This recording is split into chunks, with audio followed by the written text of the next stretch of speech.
പറയണമെന്നുണ്ടെങ്കിൽ അടിപൊളി ക്ലാസ്സുകളായിരുന്നു. എൻ്റെ ഫ്രണ്ടാണ് എന്നോട് ഇങ്ങനെ പറഞ്ഞത്, ഇങ്ങനെ സീരീസിൽ ആരി വർക്ക് ഉണ്ട്, ജോയിൻ ചെയ്യണ്ടോ എന്ന് ചോദിച്ചിട്ട്. അങ്ങനെ ഞങ്ങൾ 4 പേരുണ്ടായിരുന്നു. 4 പേരും കൂടിയിട്ടാണ് ജോയിൻ ചെയ്തത്.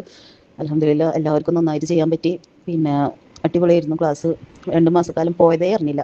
അത്രയും നല്ല ക്ലാസ്സുകളായിരുന്നു. ഒരു ഓൺലൈൻ ക്ലാസ് ആണെങ്കിൽ കൂടി ഞങ്ങൾക്ക് ഒരു ഓഫ്ലൈൻ ക്ലാസ്സിൽ ചെന്നിരിക്കുന്ന ഒരു എഫക്റ്റ് ആയിരുന്നു. കാരണം ക്ലാസ്സിൻ്റെ ടൈം ഇപ്പോൾ നമുക്ക് ഏത് ടൈം എടുത്തു കഴിഞ്ഞ് കഴിഞ്ഞാലും നമ്മൾ ആ ഗ്രൂപ്പിൽ എന്തെങ്കിലും ചോദിക്കുക, അല്ലെങ്കിൽ മിസ്സിന് പേഴ്സണലായിട്ട് എന്തെങ്കിലും ചോദിച്ചാൽ അപ്പോഴേക്കും ഇപ്പോൾ മിസ് അതിന് റിപ്ലൈ തരുന്നതുകൊണ്ട് നമുക്കൊരു ഡൗട്ടും അങ്ങനെ നിന്ന് പോയിട്ടില്ല.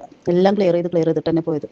ഇപ്പോൾ ഒരു പ്രാവശ്യം ഒരാൾക്ക് പറഞ്ഞു കൊടുത്ത ഡൗട്ടാണെങ്കിൽ കൂടിയും ഇനിയിപ്പോൾ അത് ആ വോയിസ് കേൾക്കാണ്ട് വീണ്ടും ആരെങ്കിലും ആ ഡൗട്ട് ചോദിച്ചു കഴിഞ്ഞാൽ തിരിച്ചും അത് വീണ്ടും പറഞ്ഞു കൊടുക്കാനൊക്കെ കാണിക്കുന്ന ഒരു മനസ്സുണ്ടല്ലോ മിസ്സുമാർക്ക്, അത് ഭയങ്കരമായിട്ട് ഇഷ്ടപ്പെട്ടു. നല്ല അടിപൊളിയായിരുന്നു. ഫർസീന മാം ആയാലും നസർ മാം ആയാലും ഒക്കെ സൂപ്പറായിരുന്നു. ഫർസീന മാമിനെ എടുത്ത് പറയണം. കാരണം പ്രഗ്നൻ്റ് ആയിട്ട് കൂടി ഇത്രയും എന്താ പറയുക ഛർദിയും അല്ലെങ്കിൽ ക്ഷീണം കാര്യങ്ങളൊക്കെ ഉണ്ടായിട്ട് കൂടി നമ്മളെ കൂടെ കട്ടൊക്കെ നമ്മളൊപ്പത്തിനൊപ്പം നിന്നു മാം. ഇങ്ങനെ നല്ല അടിപൊളിയായിട്ട് തീർന്നു. ക്ലാസ് തീർന്നത് അറിഞ്ഞില്ല. തീരാറായപ്പോഴാണ് അയ്യോ തീരാറായോ എന്നുള്ളത് തോന്നിപ്പോയത്. അൽഹംദുലില്ലാ നല്ല സന്തോഷം നിങ്ങളെ കൂടെ ജോയിൻ ചെയ്യാൻ പറ്റി.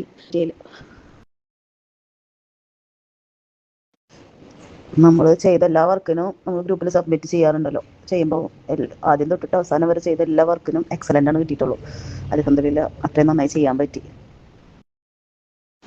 ഫർസീന മാം പറയുന്നത് നമുക്ക് തരുന്ന വർക്കുകൾ ഇത്രയും വലിയ വലിയ വർക്ക് എടുക്കുന്ന കാരണം കൊണ്ട് അത് ഫ്യൂച്ചറിലേക്ക് ഉപകാരപ്പെടുന്നു. കാരണം നമ്മൾ അത്യാവശ്യം ടൈം എടുത്തിട്ട് എന്താക്കിയിട്ട് ചെയ്തിരുന്നത്. അപ്പോൾ ഒരിക്കലും ഞാൻ വിചാരിച്ചിരുന്നത് ചെറിയ വർക്കുകൾ എടുത്തു കഴിഞ്ഞാൽ നമുക്ക് ഒരു പെട്ടെന്ന് ചെയ്ത് തീർത്ത് കഴിഞ്ഞാൽ ഒരു പ്രാക്ടീസ് ആവില്ല. അപ്പോൾ ഞാൻ വലിയ ഡിസൈനുകളാണ് മിക്കതും എടുക്കാൻ ശ്രമിക്കാറുള്ളൂ. ചെറുത് തീരെ എടുത്തിട്ടില്ല. അത് കാരണം എനിക്ക് കിട്ടിയൊരു ഗുണം എന്താണെന്ന് വെച്ച് കഴിഞ്ഞാൽ നന്നായി കൈ വഴക്കം വന്നു. അതുകൊണ്ട് അൽഹംദുലില്ലാ സന്തോഷം. മാം ഇപ്പോഴും പറയും നിന്റെ വർക്കുകളൊക്കെ വലുതാണ് എന്നുള്ളത്. കാരണം എല്ലാവരെക്കാളും ലാസ്റ്റ് ആയിരിക്കും ഞാൻ സബ്മിറ്റ് ചെയ്യുക. പക്ഷെ ആ ചെയ്യണ വർക്കൊക്കെ വലിയ വർക്കുകളൊക്കെ തന്നെ എടുക്കാറും.